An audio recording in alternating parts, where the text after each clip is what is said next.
এসব পড়াশোনা বাদ দিয়ে তুই তোর ভাইয়ের মতো খেতে গিয়ে কাজ কর, অন্তত 2 বেলা খেতে তো পারবি। এত গরিব হয়েও স্বপ্ন দেখিস ম্যাজিস্ট্রেট হওয়ার? এসব স্বপ্ন তোদের মতো গরিবদের জন্য না। আয়নার সামনে গিয়ে নিজেকে দেখবি আর তোর বাবা মাকে দোষ দিবি যারা তোকে জন্ম দিয়েছে। তোরা গরিব গরিব হয়েই মরবি, ছেঁড়া কাতায় শুয়ে লাখ টাকার স্বপ্ন দেখতে আসিস না।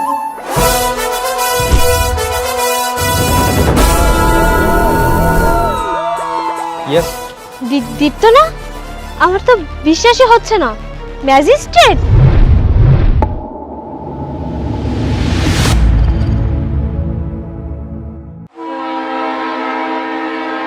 আমি দীপ্ত, ছোট একটা গ্রামে থাকি, কোনো শহরে না।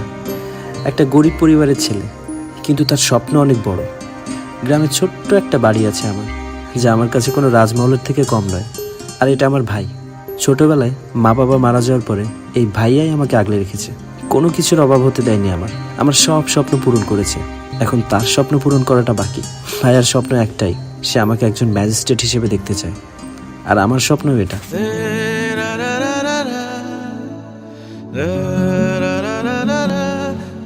ভাইয়া, আমি কলেজে যাচ্ছি। এই নে টাকা, তোর কলেজে যাওয়ার ভাড়া। ভাইয়া, তুমি আমার জন্য কত কিছুই না করো। সবাই ভাবে আমি কত বড় লোক। তো কি হয়েছে, ভালো কাপড় পরবি, সমস্যা কোথায়? ডাল ভাত খাই, ঘরে খাই, তা তো আর কেউ দেখতে আসছে না। শুধু আমার ভাইকে ভালো দেখালেই হচ্ছে। সব তো বুঝলাম ভাইয়া, কিন্তু আমার স্বপ্নের কি হবে? আমি স্বপ্ন দেখেছিলাম বড় হয়ে একদিন ম্যাজিস্ট্রেট হব। 2005 সালের 8ই জুন আমাদের গ্রামে একজন ম্যাজিস্ট্রেট সাহেব আসে। আমাদের গ্রামে ম্যাজিস্ট্রেট? ভাই, গ্রামে সবাই যাচ্ছে, আমি একটু দেখে আসি, তুই বয়। আমি তখন অবাক হয়ে দেখতে থাকলাম কিভাবে মানুষ তাকে সম্মান করে। এটা দেখে আমার খুবই ভালো লাগে। তখন আমি একটা মোটিভেশন পেলাম যে জীবনে কিছু করতে হবে। মানুষের সম্মান পেতে হলে ম্যাজিস্ট্রেট হওয়া কোনো সাধারণ বিষয় না, তার জন্য অনেক বেশি কষ্ট করতে হয়। এভাবে অনেক বছর কেটে যায়। ঘরের অবস্থা খুব খারাপ ছিল, তাই সারাদিন বাইরে কাজ করতাম, খেতে কাজ করতাম, আর যখনই সময় পেতাম বই নিয়ে বসে যেতাম। মন দিয়ে পড়, তোকে ম্যাজিস্ট্রেট হতেই হবে। আরে কি ভাবছিস ভাই? কিছু না ভাইয়া। আরে তুই কোনো টেনশন করিস না, তোর যা লাগবে আমাকে বলবি, তোর ভাই এখনো জীবিত আছে। ঠিক আছে ভাইয়া, আমি এখন যাই।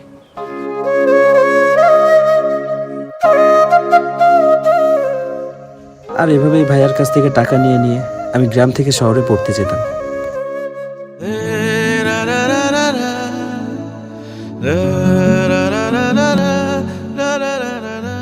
সরি, আমার একটু দেরি হয়ে গেল। It's okay. তো আজকের প্ল্যানটা কি? না, তেমন কিছু না। ও, আমার কিছু বই কিনতে মার্কেটে যেতে হবে। তুমি কি আমার সাথে একটু যাবে? হ্যাঁ যাব। দেখো সাগরকে কত হ্যান্ডসাম লাগছে।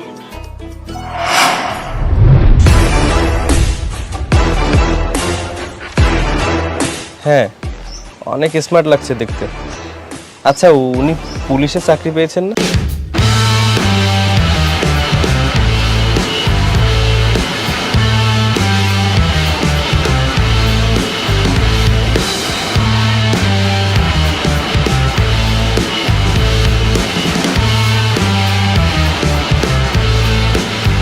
কেমন আছো রানী?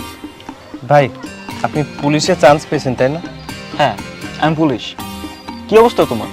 শুনেছি তুমি পড়াশোনা অনেক ভালো। ভাই, আমার স্বপ্ন আমি একজন ম্যাজিস্ট্রেট হব। স্বপ্ন তো আমারও, প্রধানমন্ত্রী হওয়ার। হতে পেরেছি কি? স্বপ্ন তো স্বপ্নই, যা বাস্তবের সঙ্গে কোনো মিল থাকে না। যেমন কোনো সিনেমার আগে দেখানো হয় না যে সব চরিত্র কাল্পনিক, ঠিক তেমন। বুঝেছো? না ভাইয়া, কোনো কিছুর জন্য কঠোর পরিশ্রম করলে তা অবশ্যই সম্ভব। বুঝেছি। তোমার কাছে অনেক সময় আছে এসব ফালতু চিন্তা ভাবনা করার, কিন্তু আমার কাছে না। আমার ডিউটি করা লাগে। আর আমি এখন যাবো ডিউটি। Rani, by.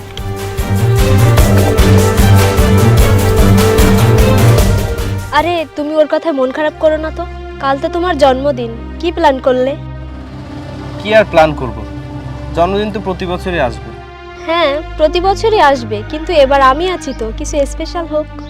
আমি আমার সব জন্মদিন আমার ভাইয়ের সাথে পালন করি, আমাদের বাড়িতেই। ঠিক আছে, তাহলে তোমার বাড়িতেই সেলিব্রেট করব। তার মানে তুমি আমার বাড়িতে আসবে? হ্যাঁ।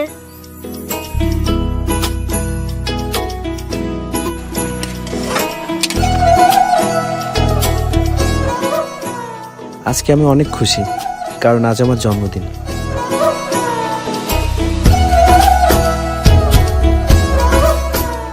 ভাইয়া, শুভ জন্মদিন ভাই। ধন্যবাদ ভাইয়া। ভাইয়া, আজ আমার জন্মদিন না, এজন্য আমার বন্ধুরা আসছে আমাদের বাড়িতে। তুমি ওদের জন্য কিছু একটু ব্যবস্থা করবে? আর টেনশন করিস না, দেখি কি করা যায়। কোথায় ও, আর কোথায় বাবার বাড়ি? এভাবে আর কতক্ষণ আটবো আমরা? এখানেই তো দাঁড়াতে বলেছিল মনে হয়। আমার এত কাজ, সেসব ফেলে আসলাম শুধুমাত্র তোমার জন্য। আমি আর অপেক্ষা করতে পারবো না। আরে একটু দাঁড়াও, আমি ফোন দিচ্ছি, এখনই চলে আসবে।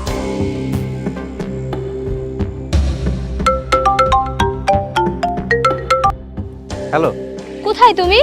এখানে আশেপাশে তো কোনো ঘর বাড়িও দেখতে পাচ্ছি না। একটু দাঁড়াও, আমি আসছি। আচ্ছা তাড়াতাড়ি এসো, এখনই চলে আসবে। ভাইয়া, ওরা চলে এসেছে। আচ্ছা ঠিক আছে, তুই যা তাড়াতাড়ি।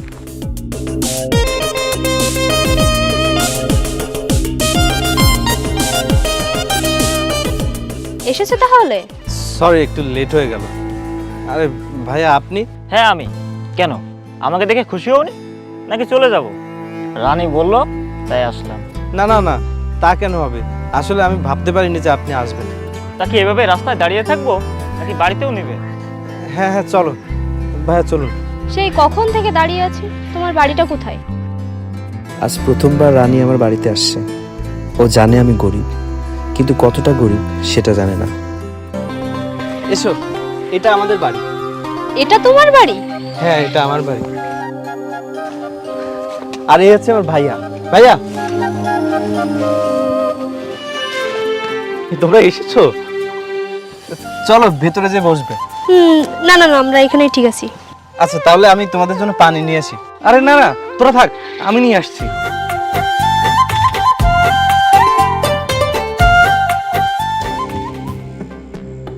কোথায় আসলাম এটা?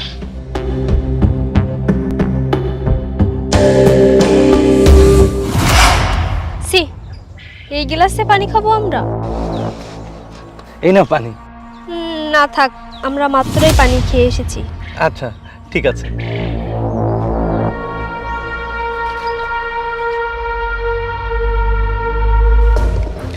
আমি এখানে আর থাকতে পারবো না। এখানে তোমার দম আটকে আসছে। আর ওই ছেলেটা তোর বয়ফ্রেন্ড? তুমি ওই ছেলের সঙ্গে প্রেম করো? প্রেম করার আগে তো দেখবে যে ছেলেটার বাড়িটা কেমন। আজকে দিনটাই আমার মাটি হয়ে গেল। আর ওই ছেলেটা তো আমাদের লেভেলেরই না। আমি জানতাম ও গরিব, কিন্তু এতটা গরিব আমি জানতাম না। এসেই যখন পড়েছ, একটু কষ্ট করো।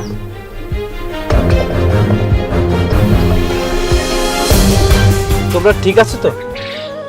গরম লাগছে না তো? না না, গরম লাগবে কেন? এখানে তো এসি লাগানো। আচ্ছা এসব বাদ দাও, খাবারের ব্যবস্থা কি করেছো? ভাইয়া তোমাদের জন্য স্পেশাল রান্না করছে। তোমরা তো শহরের মানুষ, শহরের ভেজাল দেওয়া খাবার খাও। আমাদের গ্রামে টাটকা সবজি পাওয়া যায়। তোমাদের জন্য টাটকা সবজি আর মুরগির মাংস রান্না হচ্ছে। আমি একটু আসছি। আচ্ছা দেখি কি রান্না করেছে।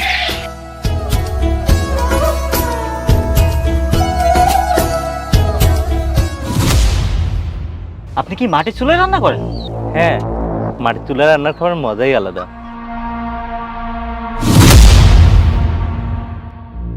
এমন মাটির চুলায় রান্না করে খাবার খাবো আমরা? তোমার ইচ্ছা হলে তুমি খাও, আমি আর এক মুহূর্ত থাকবো না এখানে। আমি চলে যাচ্ছি। বাড়ির এই অবস্থা, সে আবার ম্যাজিস্ট্রেট হবে। আমি গেলাম। দাঁড়াও, আমিও যাব, দীপ্তকে বলে আসি।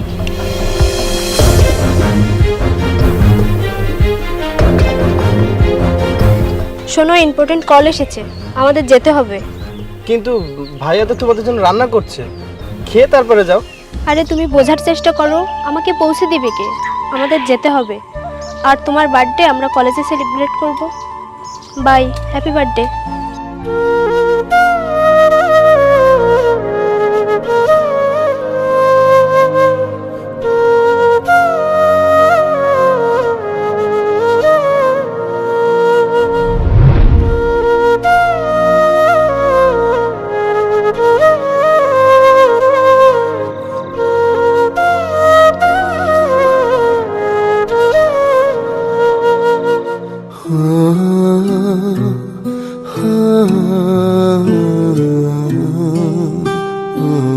আপনার ডায়ালকৃত নম্বরে এই মুহূর্তে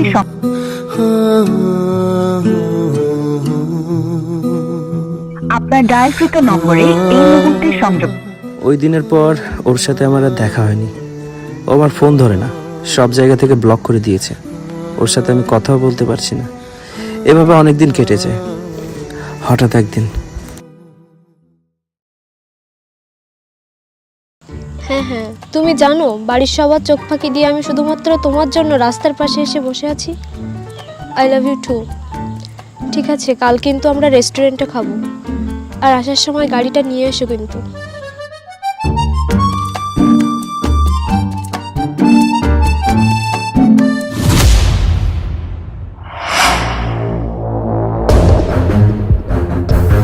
ঠিক আছে বেবি, আমি একটু পরে কল দিচ্ছি।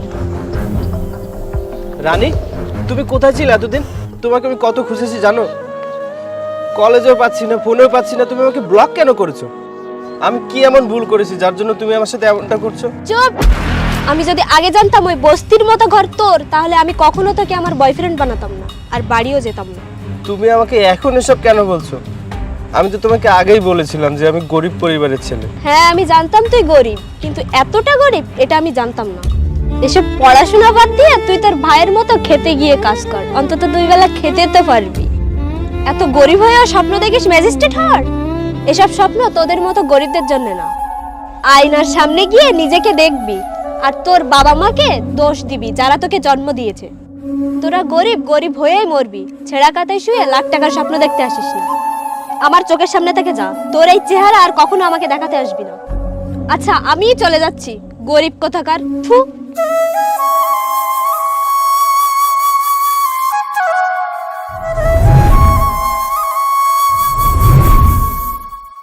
রানীর এসব কথা শুনে কষ্ট তো অনেক পেয়েছি, কিন্তু কি করব, গরিব তো, এসব তো শুনতেই হবে।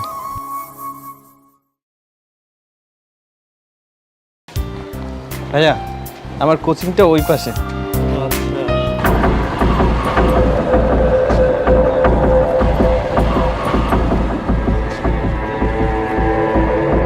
তুমি কি দীপ্ত? জি, আমার নাম দীপ্ত। আমি রানীর ভাই। আমি শুনেছি তুমি নাকি রানীকে ভালোবাসো। তুমি যদি কিছু মনে না করো, তোমার সঙ্গে কিছু কথা আছে, আমার সঙ্গে একটু ভিতরে চলো।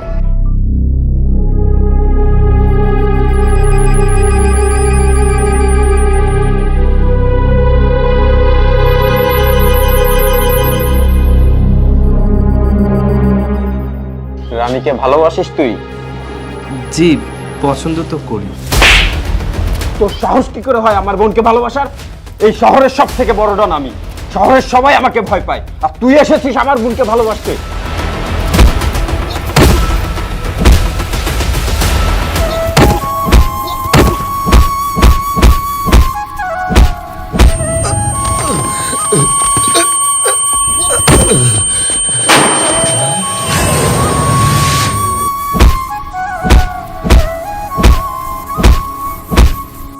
সাহেব সাহেব, আমার ভাইকে ছেড়ে দেন সাহেব, আমার ভাইটা মরে যাবে, আমার ভাইকে ছেড়ে দেন।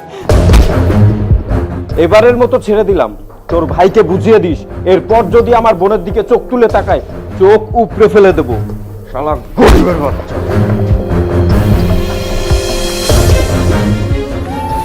ভাই ভাই, ওঠ ওঠ ভাই।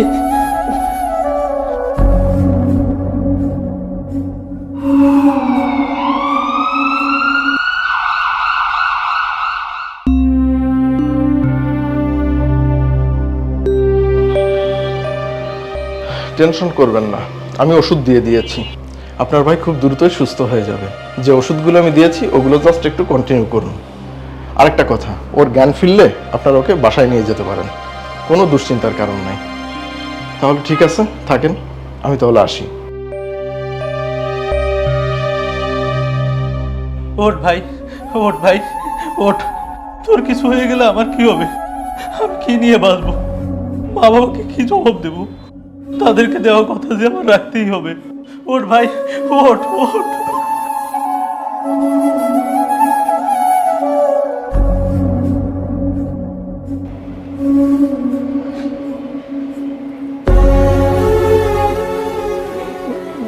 তুমি কাঁদছো কেন? আমি কোথায় কোথায়? ভাই তোর জ্ঞান ফিরেছে? আমি না অনেক ভয় পেয়ে গেছিলাম, ভেবেছিলাম বাবা মার মতো তোকে হারিয়ে ফেলবো। আমার কিছু হবে না ভাইয়া, তুমি কান্না করো না তো। তোমাকে ছেড়ে তোমার এই পাগল বাড়িটা কোথায় যাবে? কোথাও যাবো না। তুমি কান্না করো না ভাইয়া। তাই যেন হয়, তাই যেন হয়। এভাবে কিছুদিন কেটে যায়।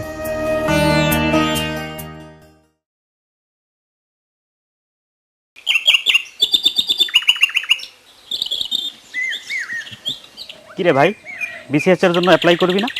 ভাই আমার কাছে এখন অত টাকা নেই, আর বিসিএস এর জন্য তো কোচিং করতে হয়, তার জন্য তো অনেক টাকার প্রয়োজন। আরে তুই টেনশন করিস না, আমার এক বন্ধু আছে, ওর চাচা কোচিং করায়, ওকে একটু বলে দেখি কিছু করা যায় কিনা।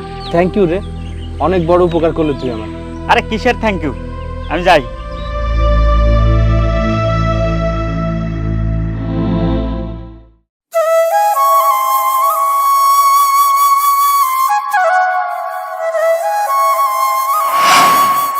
কি হয়েছে তোর?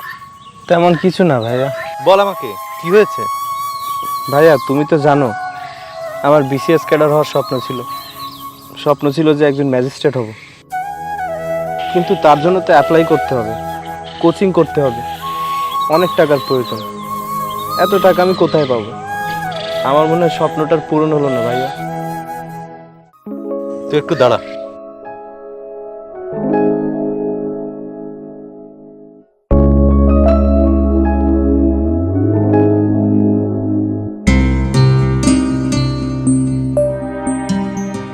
এই নে কিছু টাকা।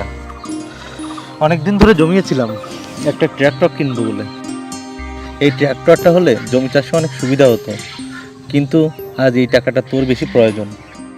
জানি এই টাকায় তোর তেমন কিছু হবে না, তারপরে টাকাটা রাখ, তোর কাজে আসবে। কিন্তু ভাইয়া। কোনো কিন্তু না, তুই টাকাগুলো রাখ আর মন দিয়ে পড়াশোনা কর, আর তোর স্বপ্ন পূরণ কর। তুই ম্যাজিস্ট্রেট হয়ে দেখিয়ে দে সেই সব মানুষজনকে যারা তোকে গরিব বলে অপমান করেছিল। একজন গরিব চাইলে তার সততা ও পরিশ্রম দিয়ে সকল কিছু অর্জন করতে পারে। বল, পারবি না তুই? হ্যাঁ ভাই, আমি পারবো। আমি আমার স্বপ্ন পূরণ করব।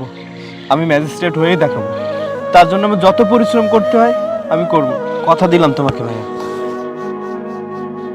ম্যাজিস্ট্রেট হওয়া আমার স্বপ্ন ছিল, কিন্তু সেদিন থেকে জিদ হয়ে গিয়েছিল। ছোটবেলা থেকে শুনে এসেছি ইতিহাসের পাতায় যাদের নাম তারা সবাই আমাদের মতো সাধারণ মানুষ, তাহলে আমি কেন পারবো না? এভাবেই দিন কেটে যায়। বিসিএস এর জন্য অ্যাপ্লাই করি। টাকার সমস্যা থাকার কারণে সারাদিন বাইরে কাজ করতাম, আর যখনই সময় পেতাম বই নিয়ে বসে পড়তাম, বন্ধুর নোটস দেখে পড়তাম।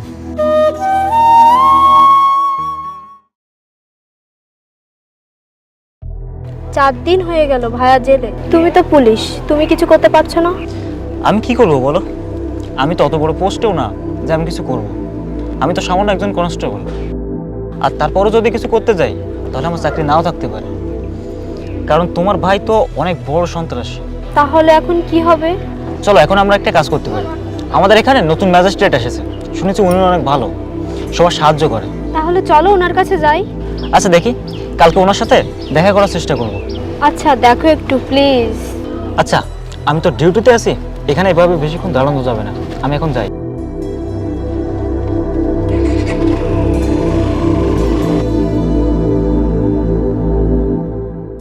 আচ্ছা তোমার কি মনে হয় ম্যাজিস্ট্রেট স্যার আমাদের হেল্প করবে?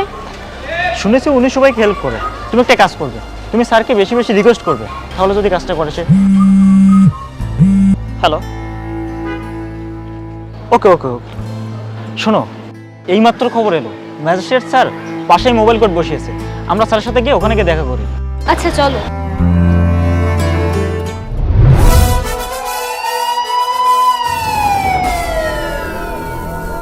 মিস্টার জুয়েল, ওই প্রজেক্টটা টোটালি ইলিগাল, অ্যান্ড ওই ব্যাপারে কিন্তু আমাদের স্ট্রিক্ট থাকতে হবে। Mind it. ওই যে স্যার, আসুন।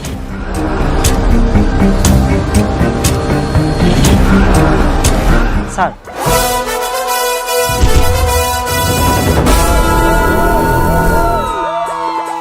ইয়েস। দীপ্ত না? আমার তো বিশ্বাসই হচ্ছে না। ম্যাজিস্ট্রেট? বিশ্বাস তো আমারও হচ্ছে না। বলুন আপনাদেরকে কিভাবে সাহায্য করতে পারি? দীপ্ত, সরি স্যার, আসলে আমার ভাই 4 দিন। স্টপ! কিছু বলতে হবে না, আমি সব জানি। আপনার ভাই একজন বড় ক্রিমিনাল, আর আমি একজন সৎ অফিসার, তাই অন্যায়ের পক্ষে কথা বলতে পারবো না। সরি, আমি আপনাদেরকে কোনো সাহায্য করতে পারবো না। প্লিজ আমাকে এইটুকু হেল্প করো, তুমি তো আমাকে ভালোবাসতে। ভালোবাসতাম, কিন্তু এখন আর বাসি না। তোমাকে ভালোবাসাটা আমার জীবনের সবথেকে বড় ভুল ছিল, কিন্তু এই ভুল থেকে আমি অনেক কিছু শিখেছি। এটা তোমার কোনো ভুল ছিল না, কারণ সমাজের নিয়মই এটা।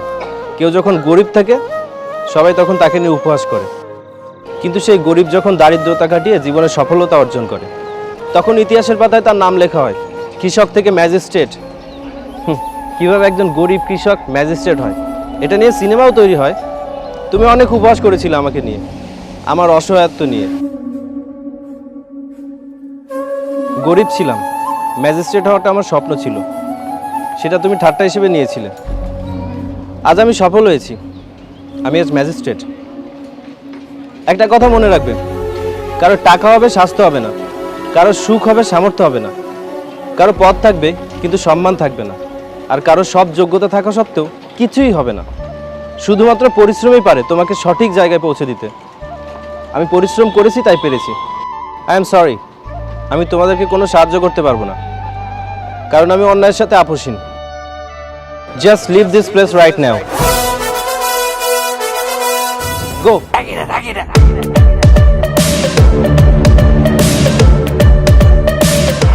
আয়নার সামনে গিয়ে নিজেকে দেখবি আর তোর বাবা মাকে দোষ দিবি যারা তোকে জন্ম দিয়েছে।